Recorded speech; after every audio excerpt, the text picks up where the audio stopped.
Good evening, and welcome to another SCP reading. In recent times, I've talked about a lot of the things that I like. I talked about liking baseball, and, well, you know that I love horror.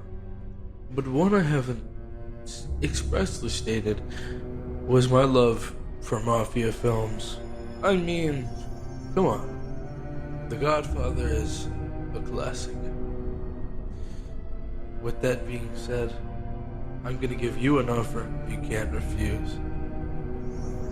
As today, we'll be looking at SCP-638, Object Class Neutralized. Let's begin. Special Containment Procedures. All members of SCP-638 are deceased, and their remains have been disposed of in accordance with standard protocol.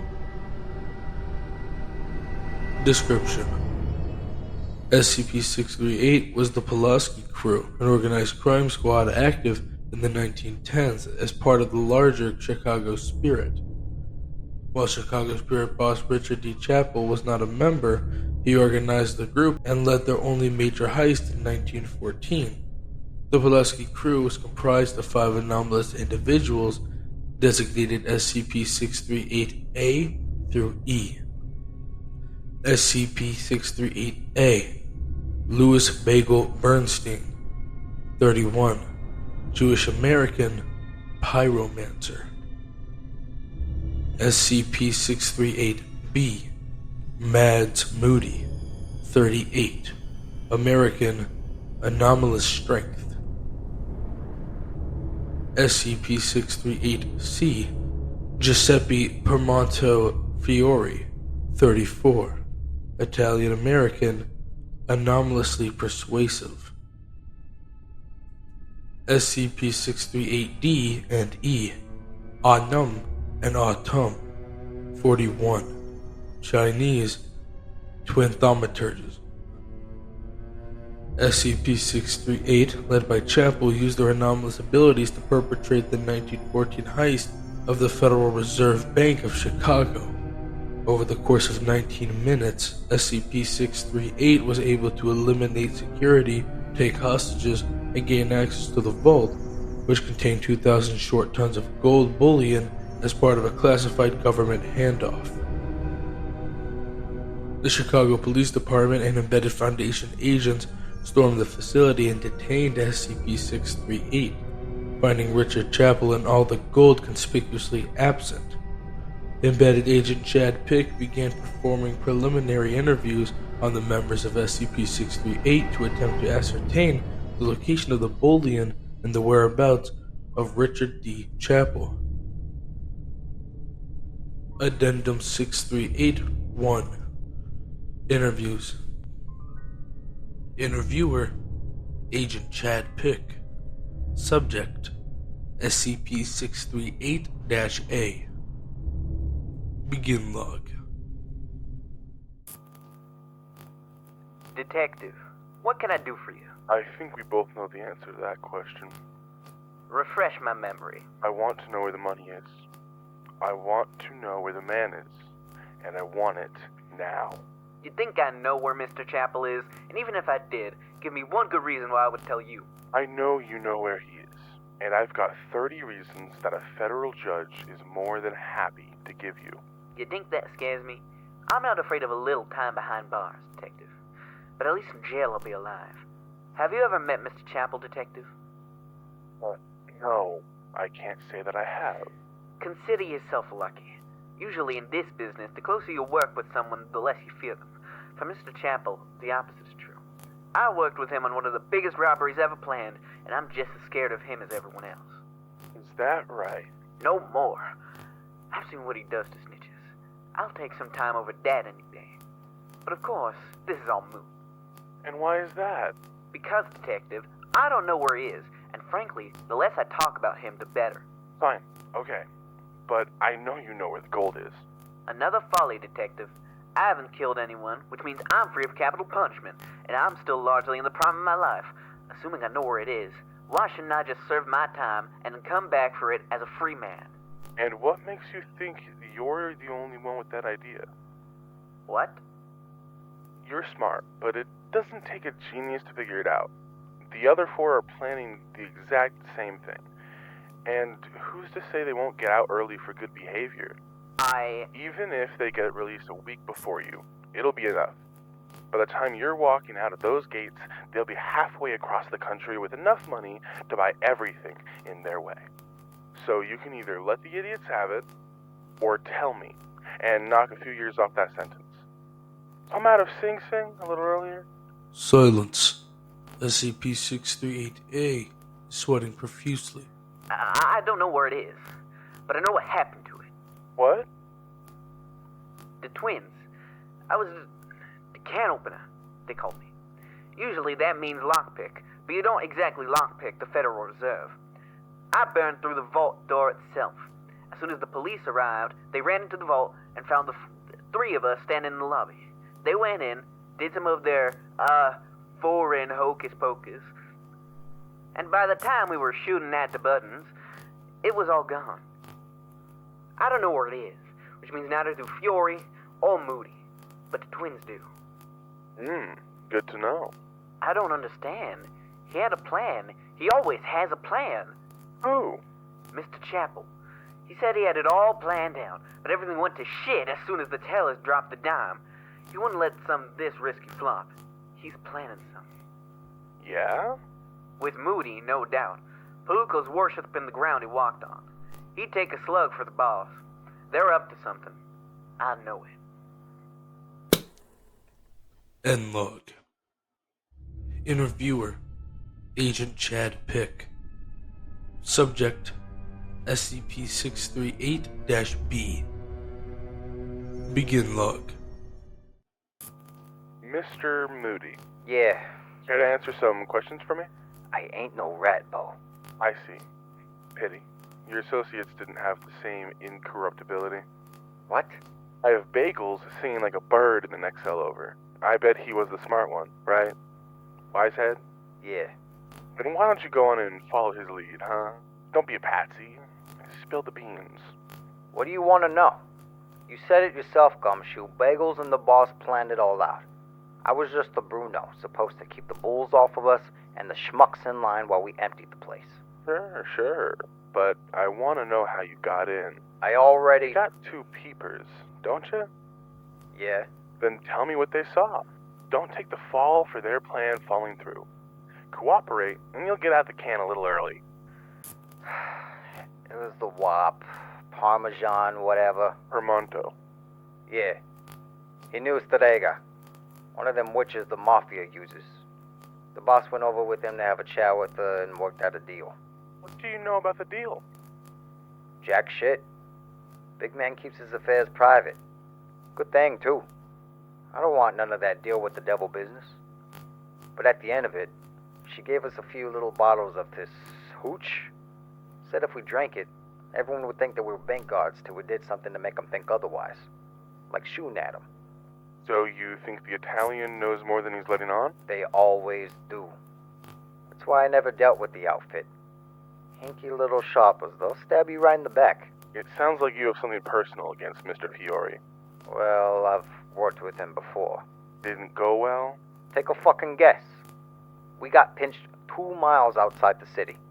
And he starts chanting at the bull, all polite-like. Before I know it, he's pinned the whole thing on me, the little stool pigeon. So you don't trust him? Not as far as I can throw him. Actually, I think I could throw him pretty damn far. Don't trust anything come out of his mouth. And, Mr. Bernstein? Bagels might not be Italian, but he's a geik. He ain't much better. Kosher Nostra is just as sneaky. They're just quieter about it. He's a coward. Doesn't have the killer instinct you need to bump someone. He kept crowing about how he didn't want it to become a massacre. Noted. Oh, one more thing. Do you know anything about the current whereabouts of Richard Chapel? He was with us when we burned through the vault. And then as soon as the coppers were shooting their way in, gone. Poof. Disappeared into thin air. No idea how he lammed off. We were surrounded. And what do you think happened? You want to know what I really think? He was never even there to start with. What? He's one of the most powerful people in the world. Why would he risk his body on a bank hit? Robbing the Federal Reserve is more than just a bank hit, don't you think? Even more reason to send your boys and save your own skin. You know what they say about Chapel, he's unnatural. Who's to say he can't magic himself someplace he ain't? Well, I'll keep it in mind. And let me guess, you got no idea where the gold is. Afraid not, Gumshoe, but Bagel should. He was the one in the boat with the twins when it vanished.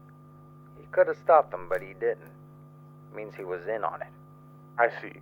Thank you for your time. Yeah, fuck you. End log. Interviewer, Agent Chad Pick. Subject, SCP-638-C. Begin log. Mr. Fiori. Hello, Signore. You're very cheery for someone looking at decades in prison. Well, when you are in my business, you'll learn to look on the bright side of things. Plus, the Gan is never as bad as people say it is. In, do your time, out. Then I'll make this quick. 3 questions. I can do 3 questions, certainly. What do you know about the deal Mr. Chapel made with the Strega? So you are in the know, then? I am. And I'd like to know more, which is what you're going to tell me. Okay, certainly, I can do that. I don't know about what Signore Chappelle gave the Strega in return. She usually works for the outfit, though, so it must have been generous compensation. Or, knowing how the Signore works, sufficiently intimidating. But I know that getting her what she required was the difficult part. She needed something from all the people we were disguising ourselves as. So we approached some of the guards and convinced them to part with their hair and blood. You know, it's a nice change of pace to find someone actually willing to answer the goddamn question. Next, do you know where the twins moved the gold? That I do not, Signore. Come on, help me out here. You've got your whole life ahead of you. You really want to waste your prime years in the big house? I'm sure helping us recover the billion would lead to a very appreciative judge. I am not a trained thalmic like the twins are. My talents are elemental in nature, but I've learned the basic principles of magic. At its core, a spell is concentrated energy from the user, directed to affect the mass. We were moving Lord knows how many tons of gold. Even 2 thalmics are not enough to move that kind of mass large distances. I do not know where it is exactly, but it is somewhere in this city. Probably closer to the reserve than farther. I understand. But spells are not just done on a whim. You need to plan, to know and see where you are sending something. This was pre-planned. You think the twins double-crossed you? No, I think that the twins and Signore Chappelle double-crossed all of us. He is an intelligent man. He probably plans to buy the brothers out of prison and make good on his deal. Then I gather you don't know where he actually is. No, I do not. But on the off chance that he has the money, that much money, he could do anything he pleased. But he is not a man I sense would be happy buying an island and never speaking to anyone again. The only thing he loves more than danger and vice is being in the know. And that kind of gold could get him as high in any organization as he wanted. My guess? Marshall, Carter, and Doc are about to get another partner in the business. Bold assumption. You've been more accommodating than your accomplices, I must admit. What can you expect from them? They are lying through their teeth. And you're not? I have no reason to. I never stayed in the big house for more than a few months. But Signore Bernstein is looking at a murder charge. Is he? He burned through the vault door without realizing there was a guard station on the other side. Little more than a pile of charred bones now. A tragedy. He seemed adamant that he didn't kill anyone. And why would he tell a detective the truth? You see, now I have no loyalty to any of these buffoons. Touché. And what about Mr. Moody? What of him? Any insights into his honesty? If we are being honest, I do not know too much about Signore Moody. I've never seen him before this job, but he seems a simple button man. Too short-sighted to come up with a creative lie to save his skin. Well, thank you for your honesty, Mr. Fiori. End log. Interviewer, Agent Chad Pick. Subject, SCP-638-D, SCP-638-E. Begin log. Hello, gents. I'm not a sign language person, so Autumn, you're going to have to interpret for me. Of course. Don't worry. I will do most of the talking.